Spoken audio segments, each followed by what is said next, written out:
The summer sun beat down on Marisol Reyes's shoulders as she leaned against the weathered fence post watching her flock of Anatolian shepherds grazing peacefully among the tall grass. Their massive white bodies looked like drifting clouds against the verdant backdrop of her family's ranch, situated on the edge of Colorado's Badlands. These weren't ordinary dogs, their genetics had been enhanced, for intelligence, longevity, and pastoral instinct, making them the finest guardians money couldn't buy. They were her inheritance, just like this struggling dragonfly ranch. "Come on, Artemis," she called, and her lead dog lifted her head, amber eyes alert. The dog trotted over powerful muscles, rippling beneath her thick coat. Marisol scratched behind her ears, feeling the comforting solidity of her companion. "Ready for our rounds?" Together, they began their daily perimeter check, a ritual that had become second nature since her father's passing 3 years ago. Alfonso Reyes had been a visionary, transforming a failing cattle operation into America's premier dragonfly conservation ranch. The iridescent insects were now vital for pollination across North America's increasingly arid West, and the ranch served as both breeding ground and sanctuary. When drought came, the Reyes Ranch remained an oasis of life, sustained by her father's intricate water recycling systems and Marisol's own innovations in microclimate management. As they walked, Marisol checked the electric fence lines that kept predators out, and her menagerie dogs, sheep-goats, and the occasional rescue wildlife safely within the property's boundaries. The ranch was technically a working farm, but it functioned more like a controlled ecosystem, one that she balanced with scientific precision and the intuition that came from a lifetime spent observing animal behavior. "Morning, Miss Reyes." Marisol turned to see Deputy Harjo's patrol vehicle crawling up the dusty access road. She waved as the tribal officer parked and stepped out, his weathered face creased with a mixture of friendliness and something else, concern. "Deputy," she nodded. "What brings you out this way? Coyote problems down at the Jenkins place again?" "No, ma'am, not today." He removed his hat, squinting against the sun. "Government sent me. Got some news you should probably hear from a friendly face, rather than a formal notice." He hesitated. "You've been selected for the Interstellar Cultural Exchange Program." Marisol's stomach dropped. The ICE program was all over the news, Earth's first formal diplomatic engagement with the Quillari, a spacefaring civilization that had established an embassy on Mars just 18 months ago. Their researchers were being paired with human specialists across various disciplines. "There must be some mistake," she said. "I'm not an academic anymore, just a dragonfly rancher with some very expensive dogs." Harjo's lips twitched. "Application says otherwise. Your doctoral thesis on behavioral integration in modified canine packs apparently caught someone's eye up there." He gestured vaguely toward the sky. "The Quillari delegation requested a wildlife specialist with practical experience. Government thinks you fit the bill." "I can't just abandon my ranch for some diplomatic mission," Marisol protested. "These animals depend on me, and we're 3 weeks from dragonfly hatching season." "You misunderstand," Harjo said. "They're coming here. Team of xenobiologists. Arrives tomorrow."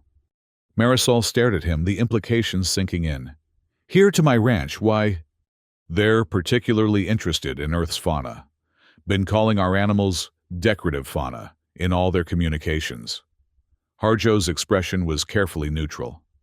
"Apparently, they want to observe creatures in their natural habitat before selecting specimens for their interstellar zoos." Zoo specimens. Marisol felt heat rising in her cheeks. "My animals aren't specimens. They're working partners, and some of them are protected species." "That's why you've been selected, Miss Reyes. Government figures you'll ensure everything's done proper." He handed her a tablet. "All the paperwork's ready for your signature. They'll be here at 800 hours tomorrow." After Harjo left, Marisol found herself on the porch, tablet forgotten, as she watched her dogs circling the sheep in a perfect herding pattern.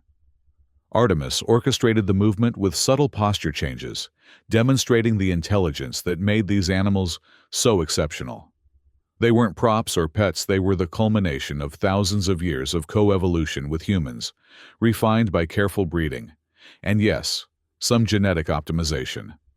But they remain dogs with instincts, needs, and boundaries. What would aliens understand about that? Dawn found Marisol restless, having spent half the night reading up on the Quillari. Information was limited. Diplomatic protocols had been cautious on both sides. But what she found troubled her. The Quillari were described as tall, luminescent bipeds, with an extremely hierarchical society. Their homeworld apparently contained no predatory megafauna, and their own evolutionary path had diverged from Earth's in fundamental ways. Most concerning were statements from their cultural attaché declaring Earth's creatures visually appealing but functionally limited compared to our biomechanical servitors. They saw Earth's animals as decorations. The whir of rotors announced the delegation's arrival precisely at 8.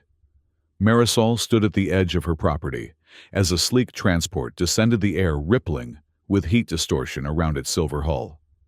Her dogs clustered behind her, alert but calm. She'd spent the morning reinforcing their visitor training protocols. The vessel settled onto her southwest pasture with surprising gentleness, barely disturbing the grass beneath. A moment passed before a seam appeared in its seamless hull, widening into a ramp. Light spilled from within, silhouetting several tall figures. 3 Quillari emerged, moving with fluid grace that reminded Marisol of underwater creatures. Their skin seemed to shimmer, with bioluminescent patterns that shifted as they walked, blues and greens predominating with occasional flashes of gold. They stood nearly 7 feet tall, with elongated limbs and oversized eyes that reflected light like polished gemstones. They wore no clothing that Marisol could recognize, but had what appeared to be equipment harnesses crossing their torsos. The foremost Quillari stepped forward, raising a 6-fingered hand in what Marisol assumed was a greeting gesture. Biologist Marisol Reyes. The alien's voice was melodic with perfect English pronunciation, despite the unusual resonance. I am Commander Xylus Research Directorate, Quillari, Xenobiological Survey. We express gratitude for your accommodation. Marisol nodded, acutely aware of the historical significance of this moment and the diplomatic consequences if she misspoke. Welcome to Earth, Commander. Welcome to my ranch. These are your decorative fauna. Xylus gestured toward the dogs, which had arranged themselves in a perfect semicircle behind Marisol, watching the aliens with professional attention. These are Anatolian shepherd dogs, Marisol corrected gently. They're working animals. They protect the ranch and help manage the other animals. Xylus's skin rippled with blue bands, a communication signal. They perform tasks. How curious. Our preliminary studies suggested Earth creatures were primarily aesthetic or nutritional in function. Earth's animals are incredibly diverse, Marisol explained, motioning for the aliens to follow her toward the ranch buildings. Many species have co-evolved with humans for mutual benefit. These dogs and I work together as partners. The second Quillari stepped forward, its movements more eager, less formal than the commander's. Fascinating. I am Dr. Bain Core, Junior Xenobiologist. May I approach your partners?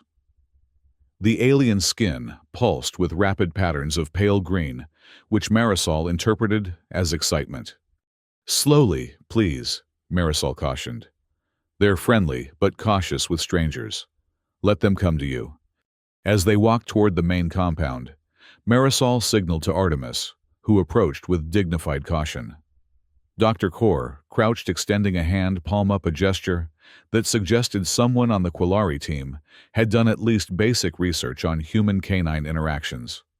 Artemis sniffed the alien's hand, her posture relaxed but alert. Dr. Core's skin rippled with quicksilver patterns. The microbiome exchange alone is invaluable data, the alien murmured, apparently to a recording device in its harness. Epidermal temperature indicates heightened metabolic efficiency compared to simulations. The third Quillari remained silent, manipulating what appeared to be floating holographic displays projected from its wrist device. Your facilities seem primitive, but adequate. Commander Xylus observed, scanning the ranch buildings. We will establish our research pavilion adjacent to your primary structure. Research pavilion. Marisol frowned. The agreement mentioned observation only. What exactly are you planning to do here? Before Xylus could respond, a commotion erupted behind them. Dr. Kor had stood suddenly, causing Artemis to startle. The younger alien reached toward the dog's head in what seemed an attempt to examine her more closely. Artemis, interpreting the rapid movement as a threat, reacted instinctively. She snapped teeth, grazing the alien's outstretched hand, without breaking skin. Dr. Kor recoiled with a high-pitched, trilling sound. Commander Xylus's skin flashed crimson, luminescent patterns, pulsing rapidly as it rushed forward. The specimen attacked. Xylus's voice had lost its melodic quality, becoming sharp and metallic. Artemis didn't attack, Marisol countered firmly, stepping between her dog and the agitated aliens. Dr. Kor moved too suddenly, and Artemis gave a warning. She could have caused serious damage if she wanted to, but she showed restraint. Artemis had already backed away, assuming a non-threatening posture, while keeping herself positioned protectively near Marisol. Dr. Kor was examining the barely visible mark on its hand with fascination, rather than fear. Commander, the behavioral response was proportional. My movements violated protocols. The creature demonstrated remarkable restraint. Silence. Xylus cut off the junior researcher with a flash of deep purple patterns. This confirms preliminary safety concerns. Earth fauna possess unpredictable defense mechanisms inconsistent with their apparent function. The commander turned to Marisol. All specimens must be sedated for proper examination. It is standard protocol for potentially hazardous subjects. Marisol felt her patience evaporating. No, absolutely not. My dogs are not specimens, and I won't have them sedated. That would completely disrupt their natural behavior, which is supposedly what you're here to study. Your cooperation was assured by your government, Xylus stated, its tone flat. My cooperation, yes. Not unlimited access to do whatever you want with my animals. Marisol crossed her arms. If you want to observe Earth's animals, you'll need to respect their nature and my expertise. The confrontation might have escalated further if Deputy Harjo hadn't chosen that moment to arrive his cruiser, kicking up dust as it came to a stop nearby. He approached with deliberate casualness, though Marisol could tell from the set of his shoulders that he sensed the tension. "Morning, folks," he said. "Just checking in to make sure our interstellar cooperation is proceeding smoothly." Commander Xylus's skin slowly shifted back to a cooler blue. "Law enforcement official, your timing is appropriate. We require assistance implementing research protocols. The human is being uncooperative." Harjo's eyes flicked to Marisol. "Miss Reyes is the foremost expert on these animals, Commander. If she has concerns about your methods, I'd recommend taking them seriously." The standoff lasted several tense seconds before Commander Xylus made a gesture that resembled a shrug. "We will adapt protocols temporarily, but this incident must be documented and appropriate safety measures implemented before we proceed with specimen acquisition. Nobody's acquiring any specimens until we've established proper understanding and guidelines," Marisol insisted. The rest of the day passed in an uneasy truce. The Quillari established their research pavilion, a shimmering dome-like structure that expanded from equipment modules they unloaded from their ship. Marisol reluctantly agreed to demonstrate her daily ranch operations, introducing the aliens to not just her dogs, but also the sheep-goats, chickens, and the small herd of rescued prairie dogs that helped aerate the soil in the eastern fields. Dr. Kor proved to be the most receptive of the visitors, following Marisol's instructions carefully and showing genuine curiosity about the animals' behaviors and ecological roles. The silent third Quillari, who Marisol learned was designated as Technician Rexil, rarely spoke but constantly recorded data. Commander Xylus, however, maintained a clinical detachment that bothered Marisol. When she demonstrated how her dogs could herd sheep with complex commands, the commander merely commented, "Rudimentary algorithmic response. Our servitors achieve similar functions with perfect reliability." By evening, Marisol's patience was stretched thin. She invited the Quillari to observe the feeding routines for the various animals, but declined their request to analyze the nutritional composition of the feed in their laboratory. "That information is already available in our agricultural databases," she pointed out. "There's no need to disrupt my supplies." After the aliens retired to their dome for the night, Marisol sat on her porch with Artemis's head in her lap, absently stroking the dog's ears. "What are we going to do, girl?" she murmured. "They just don't get it, do they?" The dog's warm brown eyes seemed to hold understanding beyond words. Marisol sighed. "I know. We'll keep trying. Someone has to teach them that there's more to Earth's animals than being cute or useful." The next morning brought fresh tension. Marisol found Commander Xylus and Technician Rexil attempting to approach her goat enclosure without her supervision. When she confronted them, Xylus dismissed her concerns. "The specimens appear completely docile. Our scans indicate minimal defense capabilities." "They're goats," Marisol said flatly. "They have horns and the males can be territorial. You need to approach them properly." Unnecessary," Xylus replied, already opening the gate. "Our preliminary observations suggest these creatures are purely decorative grazers." Before Marisol could intervene, Technician Rexil had entered the enclosure, moving directly toward a large male goat that was already pawing the ground, a warning sign obvious to any experienced handler. Predictably, the goat lowered its head and charged, connecting solidly with the alien's legs and sending Rexil sprawling backward. The ensuing chaos involved indignant bleating from the goats, high-pitched trilling from the alarmed Quillari, and Marisol's frantic efforts to restore order without any one human alien or animal getting seriously hurt. Eventually, Marisol managed to calm the goats, while Dr. Kor helped Rexil back to the alien dome to treat what appeared to be minor contusions. Commander Xylus remained outside, its skin pulsing with angry crimson patterns. "This incident confirms our assessment. Earth fauna harbor unexpected aggressive tendencies despite their benign appearance." "No," Marisol said firmly. "What this confirms is that you need to listen to me about how to interact with these animals." The goat gave clear warning signals that Technician Rexil ignored. Warning signals. The creature made no vocalizations or display patterns. "Not all communication is obvious to outsiders," Marisol explained, struggling to keep her frustration from showing. "Each species has its own body language and behaviors. That's why you need expert guidance, which is supposedly why I'm here." The day continued with similar friction. The Quillari insisted on attempting to interact with various animals on the ranch, invariably with less than ideal results. The prairie dogs disappeared into their burrows when Commander Xylus tried to scan them with a humming device.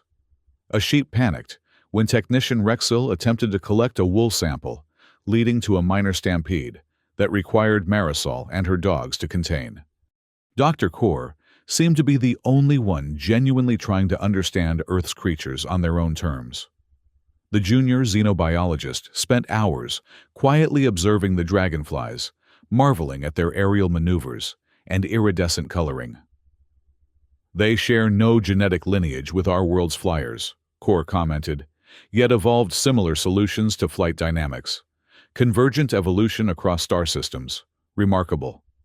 By mid-afternoon, a new complication arose. Word had spread through the alien vessel about the dangerous nature of Earth's animals. A delegation of senior Quillari researchers emerged, demanding more restrictive protocols. "All specimens must be properly contained and categorized before study," announced a Quillari that introduced itself as head researcher Vylor. Commander Xylus's preliminary report indicates multiple safety breaches. "The only breaches have been in approach protocols," Marisol countered. "Your team needs to respect that these are living beings with their own behaviors and boundaries, not decorative objects." The debate grew heated with more Quillari joining the group. Their luminescent skin patterns created a disorienting light show as they argued among themselves and with Marisol. The dogs, sensing her distress, had gathered protectively around her, which only seemed to reinforce the aliens' perception of Earth creatures as unpredictable threats.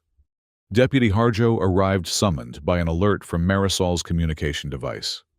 His presence temporarily defused the situation, as the Quillari recognized his official status and were reluctant to create a diplomatic incident. Perhaps, Harjo suggested diplomatically, a compromise can be reached. What if Miss Reyes prepares a controlled demonstration for tomorrow, a way to show how Earth's animals can be safely interacted with when proper protocols are followed? After much discussion, a tentative agreement was reached. Marisol would prepare a structured presentation showing the proper way to approach and handle various ranch animals. The Quillari would observe first before attempting any direct interaction. As the aliens returned to their dome for evening consultations, Harjo pulled Marisol aside. "You holding up okay?" She sighed. "Barely. They're so rigid. They can't seem to grasp that animals aren't machines or decorations. They're living beings with their own autonomy." "Might be a cultural thing," Harjo suggested. "From what I've heard, the Quillari evolved in an environment without large predators. Their world's animals are mostly small, non-threatening creatures. Nothing like Earth's megafauna." "That explains a lot," Marisol mused. "But it doesn't excuse their refusal to listen to expertise." "Government's putting pressure on me to make this work," Harjo admitted. "First interstellar cultural exchange and all that. Big politics above my pay grade." "Mine too," Marisol agreed. "I'll try again tomorrow. But I won't compromise my animals' welfare, no matter what some bureaucrat in Washington thinks." After Harjo left, Marisol spent hours preparing for the next day's demonstration, selecting her most well-trained animals and planning a sequence that would highlight both the diversity and intelligence of Earth's creatures. She worked late into the night, finally falling asleep at her desk, surrounded by notes and behavioral charts. She was awakened before dawn by Artemis's urgent barking. Something was wrong. Rushing outside, Marisol discovered the ranch's power system had been shut down, including the electric fences that kept predators out and her animals safely contained. In the pre-dawn light, she could see Quillari researchers moving methodically across her property, herding confused sheep and goats toward their dome, using some kind of energy field projectors. "What the hell do you think you're doing?" she shouted, running toward the nearest group. Commander Xylus stepped forward, skin glowing with cool blue confidence. "We are implementing proper research protocols as authorized by your government's agreement. All specimens will be temporarily relocated to our containment facility for controlled study." "You can't do this," Marisol protested. "You're trespassing on private property and stealing my animals." "Incorrect," Xylus replied calmly. "The cultural exchange agreement grants us research access. Your obstruction yesterday necessitated this more efficient approach." Marisol watched in horror as more of her animals were herded into the alien dome. Even some local wildlife, deer coyotes, and a young bison that sometimes grazed at the edge of her property, were being captured in the energy fields. "They'll panic if you crowd them together like that," she warned. "Prey and predator species can't be mixed safely." "Our containment systems will prevent any undesirable interactions," Xylus assured her dismissively. "Each specimen will be properly sedated and categorized." Marisol ran back to the house, frantically calling Deputy Harjo. When she couldn't reach him, she tried emergency services only to discover that communications were being blocked, presumably, by Quillari technology. She looked to her dogs who had gathered around her, sensing the emergency. "Looks like it's just us," she told them. "We need to stop this before someone human, alien, or animal gets hurt." Marisol quickly formulated a plan. She couldn't directly oppose the aliens. They had technology far beyond anything at her disposal. But she knew her land and her animals in ways they couldn't possibly understand. First, she sent the dogs to round up any animals that hadn't yet been captured, directing them to the secure barn at the far end of the property. Then, she approached the alien dome, feigning resignation. If you're determined to do this, she told Commander Xylus, at least let me help ensure the animals' safety. Some of them have specific needs. The commander hesitated, then nodded. Your expertise may expedite the categorization process. You may enter. Inside the dome, Marisol found a scene of clinical efficiency that made her stomach turn. The interior was far larger than the external dimensions suggested some form of spatial manipulation she couldn't begin to understand. The space was divided into sterile white chambers, each containing various animals in states of obvious distress, despite the sedation the aliens had administered. Dr. Kaur approached her, skin pulsing with patterns that seemed apologetic. I advocated for your continued involvement, Biologist Reyes. The directive override came from our vessel. This is wrong, Marisol said quietly. You must see that. The junior xenobiologist's patterns shifted uncertainly. I have questions about our methodology, but hierarchical protocols must be followed. As Marisol moved through the facility, she noted the locations of control panels and observed the sedation system, a fine mist being distributed through ventilation ports in each chamber. The animals were sluggish, but conscious, their usual behaviors suppressed by whatever compound the aliens were using. She noticed with alarm that the same dosage was being applied to all species, regardless of body mass or metabolism. You can't use the same sedative concentration on a mouse that you use on a bison, she warned Technician Rexel, who was monitoring the systems. The smaller animals will overdose and the larger ones won't be properly sedated. Rexel made some adjustments to the system, but Marisol could tell the technician didn't fully grasp the significance of her warning. The alien seemed to view the controls as self-correcting, trusting the technology to compensate for biological variables it couldn't possibly have been programmed to understand. Marisol's concerns proved prescient.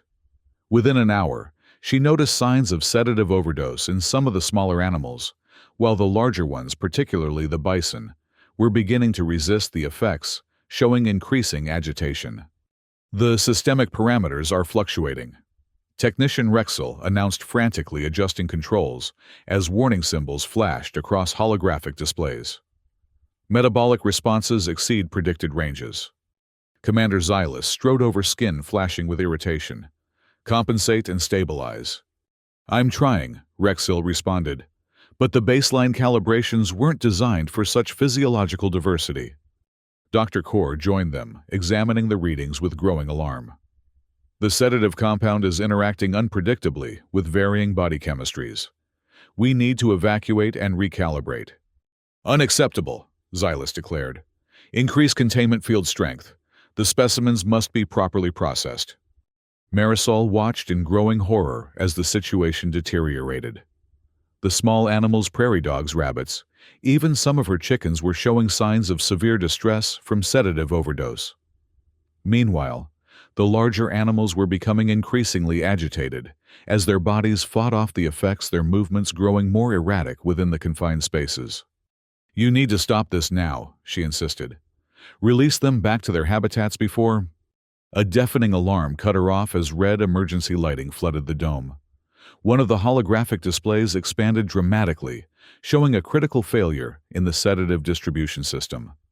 Malfunction in atmospheric regulation. Rexel reported, voice rising in pitch.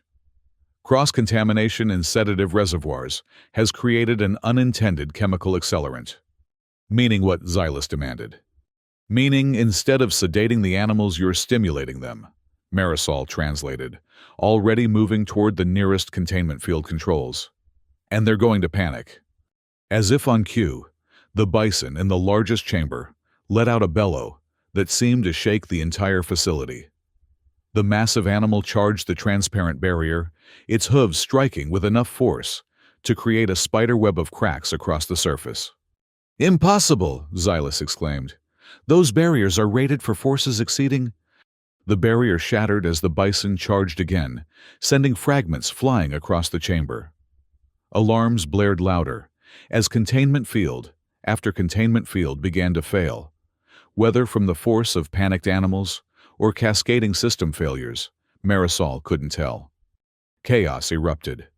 Quillari researchers scattered as animals of all sizes burst from their enclosures, sheep and goats bleating in terror, coyotes, snarling deer bounding in desperate search of escape routes. The dome's internal architecture, with its maze of corridors and chambers, became a chaotic labyrinth of panicked creatures and frantically retreating aliens. "Initiate emergency protocols," Commander Xylus shouted above the din. "All personnel to evacuation points." Dr. Kaur grabbed Marisol's arm.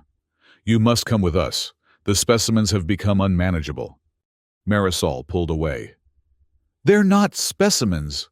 They're terrified animals, and I'm not abandoning them." She put her fingers to her lips and let out a piercing whistle that cut through the cacophony. Within moments, Artemis and 2 other dogs appeared, having somehow found their way into the facility during the chaos. "Good girl," Marisol said quickly, checking that the dogs weren't injured. "We need to get everyone out safely, animals and aliens both." The dome's internal systems were failing rapidly. Emergency lighting flickered, and the clean white surfaces were now marred with scratches, impacts, and what appeared to be fluid leaks from damaged equipment. The air had taken on an acrid chemical smell that burned Marisol's throat, the mixed sedatives becoming airborne in dangerous combinations.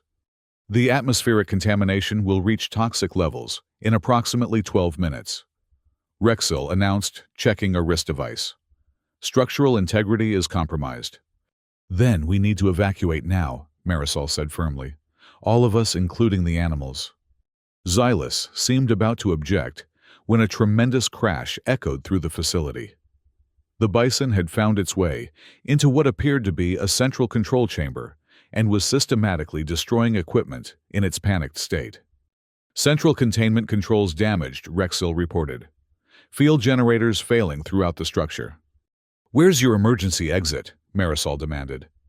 Dr. Kaur pointed down a corridor, now partially blocked by overturned equipment.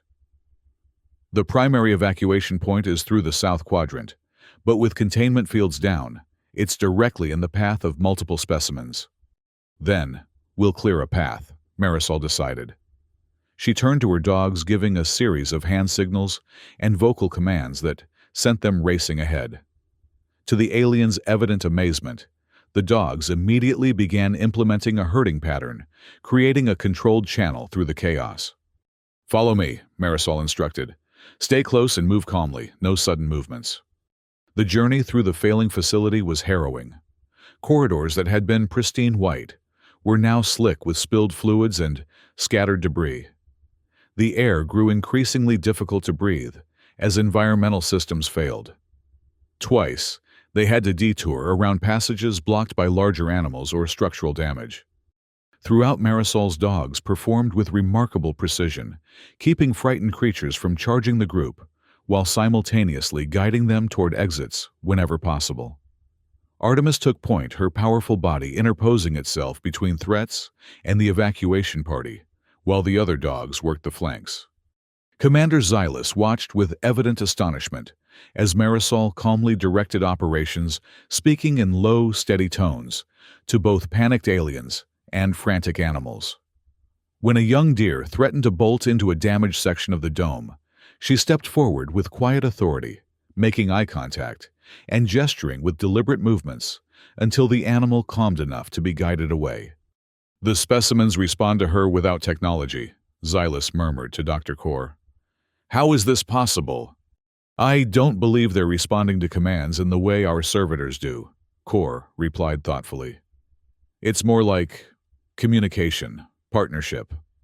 Their progress was halted when they reached a main junction to find a group of injured Quillari researchers trapped behind a fallen support beam. Beyond them, the corridor that led to the exit was partially blocked by the agitated bison, which was pawing the ground and showing every sign of charging anything that moved. "We can't reach them without triggering the large specimen," Rexil assessed. "And our personal barrier generators are depleted." Marisol studied the situation. "I need to get past the bison to reach the emergency release for the outer door. My dogs can handle the researchers, but someone needs to distract the bison." "Impossible," Xylus stated. The creature masses approximately 1,000 kilograms and appears highly aggressive. Marisol took a deep breath. He's frightened, not aggressive.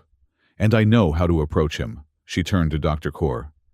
Can you follow my dog's lead to evacuate your injured colleagues? The junior xenobiologist's skin pulsed with uncertainty, but it nodded. I will try. Artemis, guard and guide, Marisol commanded, pointing to Kaur and the trapped researchers. The dog immediately moved to Kaur's side, alert and ready. To the aliens' further amazement, the other dogs positioned themselves strategically around the junction, creating a protective formation. Stay behind Artemis, Marisol instructed Kaur. She knows what to do. Then, before anyone could object, Marisol began slowly approaching the bison. Her movements were deliberate, her posture non-threatening. She spoke in a low, steady voice, not making direct eye contact, but keeping the animal in her peripheral vision. Easy, big one, she murmured. I know you're scared. We all are. But we need to get out of here. The bison snorted, tossing its massive head. Behind her, Marisol could hear Commander Xylus preparing some kind of device, likely a weapon. Without turning, she raised a hand in a clear signal to stop. No sudden movements or energy discharges, she said quietly, but firmly. You'll only make things worse. Incredibly, the commander obeyed. The bison took a step forward, then another. Marisol remained perfectly still, continuing her calm monologue. The huge animal was close enough now that she could feel its hot breath, smell the distinctive musk of its coat. Then, with a grace that belied its enormous size, the bison stepped sideways, creating just enough space for a person to slip past along the wall. Whether it was intentional or coincidental, Marisol couldn't say, but she seized the opportunity, sliding along the corridor wall until she reached the emergency door controls. The outer door slid open with a hiss of equalizing pressure, revealing the pre-dawn landscape of her ranch. Fresh air rushed in, and with it the possibility of escape. Now, Marisol called to the others. Move calmly but quickly. What followed was a masterclass in cross-species cooperation. Artemis and the other dogs guided the Quillari researchers, including the injured ones, past the bison and toward the exit. The massive animal remained remarkably still, as if understanding that the evacuation was in everyone's best interest. Once outside, Marisol began organizing triage for the injured aliens, while simultaneously directing her dogs to create a perimeter that would guide the escaping animals away from the alien vessel and back toward appropriate areas of the ranch. Commander Xylus approached her, its luminescent patterns subdued to a deep, thoughtful blue. Your actions were unexpected. You risked your safety for our researchers. And for the animals, Marisol pointed out. All living beings deserve respect and protection. Dr. Kaur joined them, skin pulsing with excited patterns. The coordination between you and the canines, it's not simple command and response. There's mutual adaptation, nonverbal communication. That's what I've been trying to tell you, Marisol said. Earth's animals aren't decorative or mechanistic. They're partners. We've evolved together, learned to communicate and cooperate. They watched as the dome facility began a controlled collapse, its structure apparently designed to minimize damage during catastrophic failure. By now, most of the animals had escaped, finding their way to familiar territories across the ranch with the guidance of Marisol's dogs. Our research, Commander Xylus began, will need to be completely reconsidered, Marisol finished, starting with your fundamental assumptions about Earth's fauna. In the days that followed, a subdued but significant transformation took place. The remaining Quillari established a smaller, more modest research outpost near Marisol's ranch house, one that emphasized observation rather than containment. A formal apology was issued through diplomatic channels, along with compensation for damages to Marisol's property. More importantly, the aliens' approach changed radically. Under Dr. Kaur's increasingly influential guidance, they began to study the relationship between humans and animals, rather than attempting to categorize creatures in isolation.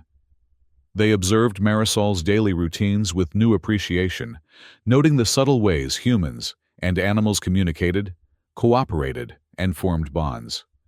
Commander Xylus, though still formal, demonstrated a newfound respect for Marisol's expertise. The commander personally participated in what became known as integrated approach sessions, where Marisol demonstrated proper techniques for interacting with various species.